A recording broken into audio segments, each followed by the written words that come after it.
Easter's coming up, and here we're at the warehouse, which always has a huge selection of Easter eggs, Easter bunnies and whatnot for your Easter delights. The Easter holidays have just started and already there's huge travel disruption. Many of us weren't able to go to the supermarket on Good Friday and Easter Sunday, but those in Wānaka were able to. Foodstuff says its New World stores in the town decided to stay open across Easter weekend in breach of the holidays trading laws. You could ask me what Easter is going to be like in 2035 and I would still say the same thing. It's usually split in half, with one half of the weekend sunny and the other half unsettled. They go out to a cafe, they go to restaurants, and so being able to do that over a long weekend like Easter is something that people are wanting to do, and stores are wanting to be able to open. It's a really difficult economic environment at the moment, so when people are on holiday, they're more likely to spend a bit more than they are at other times, and it'd be a great opportunity for the stores to be able to make some sales.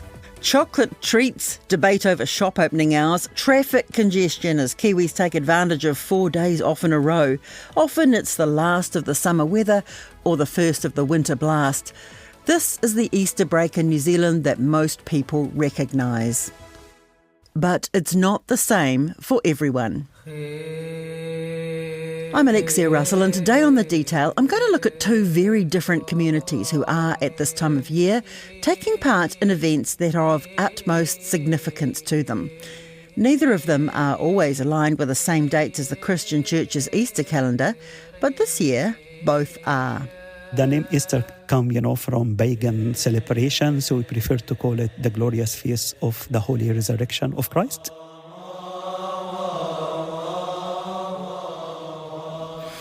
From the outside, St Mark's Coptic Orthodox Church is fairly unassuming, wedged in between a petrol station and an empty timber yard in Beach Haven on Auckland's North Shore.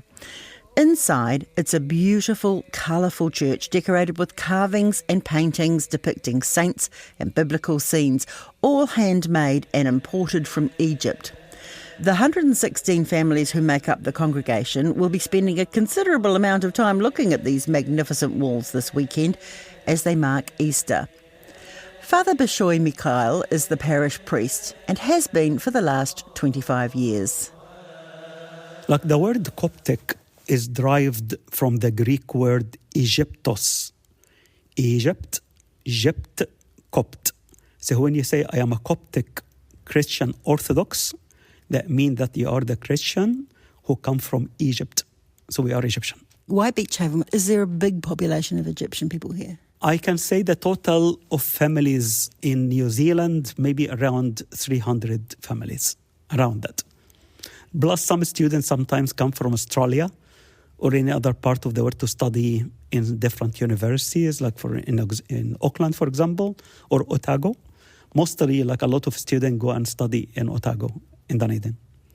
And the Egyptian families who are here, why are they here? Are they a mixture of refugees and immigrants? Not really. No, we don't have a lot of refugees here. Maybe just a few small number, but majority are migrated because they are professionally applied to come and work in New Zealand, doctors, engineers. And we're having a lot of successful people working as doctor and engineer, specialists in many hospitals around New Zealand. And a lot of them really successful in what they do. So explain to me the difference between, say, the Coptic Orthodox Church and the Roman Catholic Church.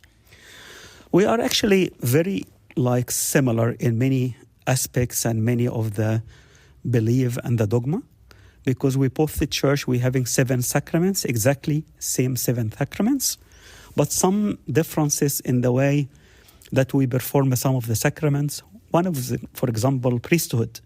In our church, Coptic church, a priest has to be married. Has to be married. So I'm married for 35 years now, and I have a boy and a girl. They're growing now.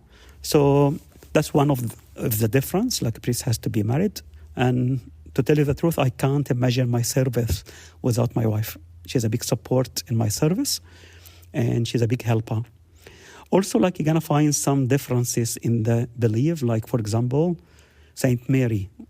We believe that Saint Mary born with the original sin. Catholic don't believe in that. The Pope in the Catholic Church, he is a representative of God. So whatever he say that it is people need to follow. But in our church, a leader of the Coptic Church, the Pope, the one we have at the moment, his name is Pope Tawadros II. He's Pope number 118 of Unbroken Chain Saint St. Mark. St. Mark the Apostle, who wrote the second gospel in the Bible. He is the one who established the Coptic Orthodox Church in Alexandria, Egypt, back to the year 44 AD. So where is your Pope based?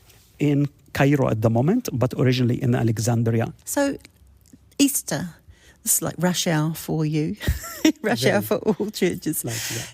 What is the significance of Easter to you that we may see that differs from other Christian churches? All Christian will be definitely following the footsteps of Christ to the cross. But we have different ritual, for example, in our Coptic Orthodox Church, we spend more time every day. Last Sunday, which was Palm Sunday, the church's liturgy was continuous prayer from 7:30 in the morning till 2 p.m. It marked the start of daily church attendance during Holy Week. At night, 3 hours. Then Monday, 3 hours in the morning, 3 hours at night. Every day like that.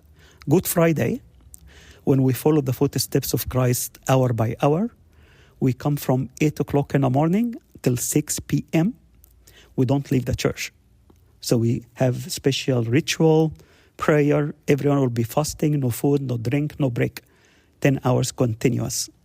And then we come at the same night from midnight till 7 o'clock in the morning in what we call Bright Saturday. So we spend 17 hours from Friday to Saturday morning. Then come Saturday night, we're having the liturgy of the glorious feast of resurrection. We normally call it like that, not Easter. We're accepting Easter, but the name Easter come, from pagan celebration, so we prefer to call it the glorious feast of the holy resurrection of Christ. And the resurrection of Christ is the cornerstone of our Christianity. If Christ is not risen, all our faith is empty. That means, why should we believe in Christ who died and not resurrected? So it's a very important feast for us. So you literally follow the events of that Holy Weekend step by step. Correct. On the day I visited St. Mark's, before the intense devotions began, the church was overwhelmingly furnished in red. That's about to change. The whole church here will be decorated, as you can see, like we're sitting in the church now. You can see a lot of curtain design in red. So on the Holy Week, you're going to find all this red curtain will be covered with black. So we're going to replace this red one with black that has the suffering of Christ, Christ carrying the cross, and around it will be written in 3 languages, in Coptic, Thok Tatigom, Nimbi O'o, Nimbis Mo, Nimbi Amahi, Sha'ini Amin, which in English to you is the power, the glory, the blessing, the might, forever. After the Holy Resurrection, that is in the Saturday night, all of this black will be removed and we'll put white curtain, all the 50 joyful days. So from the resurrection to the Feast of Pentecost is 50 days. We call it the 50 joyful days after resurrection. There is no fasting in these 50 days. In our church, we have a lot of fasting, by the way. But in these 50 joyful days, no fast at all, because we're celebrating the resurrection of Christ. And what language are these services conducted in? Because I had a look at your book and there's 4 languages in there. Actually 3. Like there is Arabic, there is Coptic, and there is English. So there's some liturgies we dedicated to all English speaker, like we're having in our church a few members that come from New Zealand, from somewhere else in the whole world. They're not strong in Arabic or Coptic. So we designate Sunday for fully English liturgy. But for the feast, like for Holy Week, for example, we'll be joining the 3 languages together in all our service, but we're having a screen, as you can see there. So we'll display all the prayers in 3 languages, Arabic, English, and Coptic, because the Coptic language is our original language, which is 32 letters, 25 from Greek language, and 7 from the ancient hieroglyphic language, marking 32 letters. And we're just sitting in the back of St. Mark's Church, now named after the St. Mark the Evangelist. Yeah. And it's beautiful. There are carvings, there's a lot of iconography. Is this what most Coptic churches look like? Yes, correct. Because like all this iconostasis that you can see and all this decorative, like beautiful wooden work come from Egypt, by the way. And that has been installed in the year 2019 after years of just having clear walls until we will be able to cover the cost of shipping this beautiful wood. And team come from Egypt, 6 people here, and installed all of this, what you see, and all the pews in the church in 10 days. And I mean, it really is quite stunning. I mean, do you often find that people are looking at the walls instead of concentrating on what you're saying? Yeah, anyone is welcome to come anytime to come and see the beautiful carving here. Now, this year, the Coptic Orthodox Easter lines up with that of other Christian churches, but it's not always the case. Sometimes we're having our glorious Feast of Resurrection different time. So sometimes we celebrate together, sometimes we 1 week after, 3 weeks after. Why is that? It's just a following different calendar. So our glorious Feast of Resurrection, it should become after the Jewish Passover. It doesn't come at the same time. That is the rule of our Orthodox Church. The Jewish Passover is not the same as the Christian Passover. Jewish Passover started last Saturday evening with the Seder and finishes this Sunday. Traditionally, the house is cleaned of all leavening, including every crumb. So some families take a feather and a candle and go to each corner and sweep it to remove every crumb. Rabbi Dean Shapiro is from Beth Shalom, the progressive Jewish community of Auckland. Passover is the Jewish festival of liberation. It is held over a week's time in the Hebrew month of Nisan, which is in spring in the Northern Hemisphere. And to this day, Passover is the single most observed Jewish festival of all. And that's for several reasons, I think. For one, it tells our origin story. We were slaves in Egypt, and now we are free. That's our story both as a people and also our personal story, that at different times of our lives, each one of us is enslaved, trapped, oppressed, suppressed, repressed, depressed, but that it will happen, that we will be free from that. So it's a festival of profound hope. In addition to the extraordinary story it tells, Passover is just great ritual.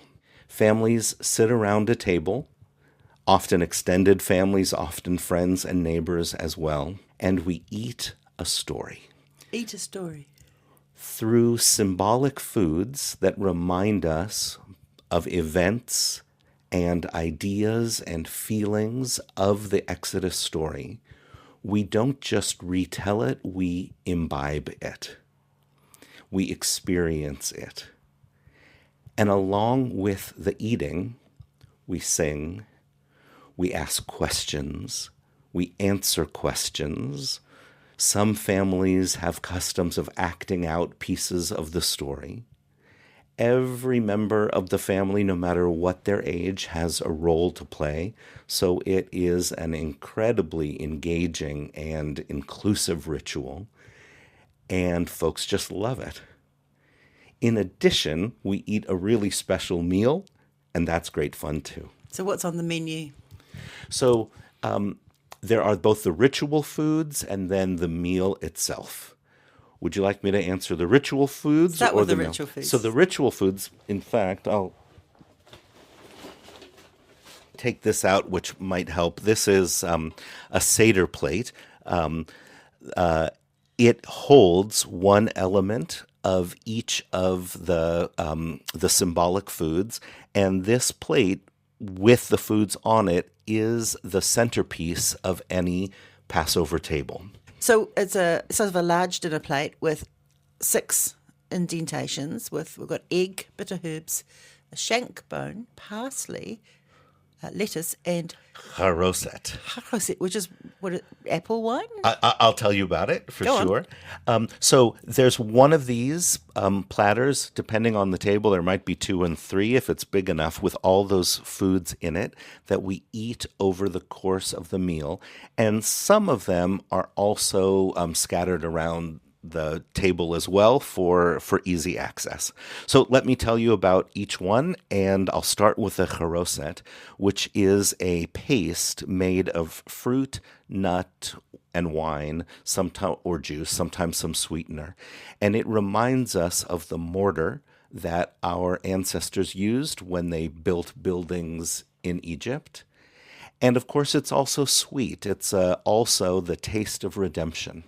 Also, maror, the bitter herb, something like a horseradish, although it's different in each country where we have lived, is a memory of the bitter taste of oppression. And it is meant to remind us not only of our ancestors' mythic oppression, but also to resensitize us to the oppression of people living in our own day and age.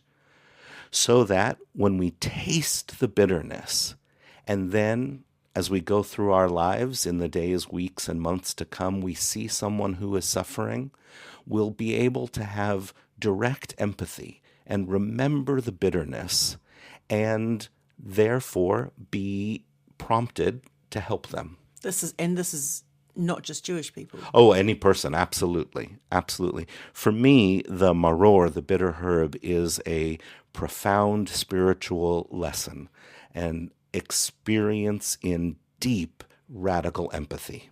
And what do you use here in Auckland? So typically horseradish. Right. Yeah. And shank bone, does it have to be from a particular animal? Well, it's meant to be from lamb because it is a reminder of the Paschal sacrifice, the lamb that was slaughtered on the night before the Hebrews left Egypt. The blood put over the lintels of their door so that the angel of death would pass over their homes, according to the story. And it also reminds us of the way that Passover was observed in the Bible, where a lamb was brought to the temple in Jerusalem and sacrificed there. We also have betzah, or egg, which is a symbol of life and rebirth. It also reminds us that the more you cook something, the harder it gets. A reminder that oppression, although horrible, also strengthens us too. And then we also have karpas, or parsley, which is certainly in the land of Israel and in the northern hemisphere, a sign of rebirth, right? That at this season of the year, winter is receding, and a little seedling like that reminds us that rebirth is on its way, which really is part of the story of redemption. And we dip it in salt water, which reminds us of the tears our ancestors shed. And it's an extraordinary combination of sorrow and hope taken in one bite. And then chazeret is a lettuce that is a second green vegetable that, again, varies all around the world. Depending on where people are, they use different forms of that lettuce. And then perhaps the most important symbol of Passover is not on this plate, but is matzah, the unleavened bread that is emblematic of the Passover festival. We are told that when our ancestors left Egypt in such haste because we were afraid that Pharaoh would change his mind and not let us go, that the Hebrews were baking bread for supplies but didn't have time for it to rise, and so left with it just unleavened. And so to this day, for the entire festival of Passover, we don't eat any leavened products but unleavened products. Matzah being, again, two things at once. It's the bread of affliction, the bread of poor people, but it's also a reminder of redemption.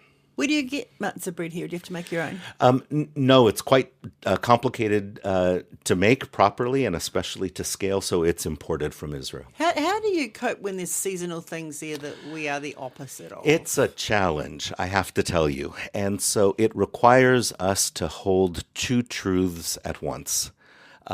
We here, the Jews of New Zealand and in the Southern Hemisphere, have to hold on to the fact that the land of Israel is the ancient homeland of our people, where our culture was formed and where it is tied to the seasons.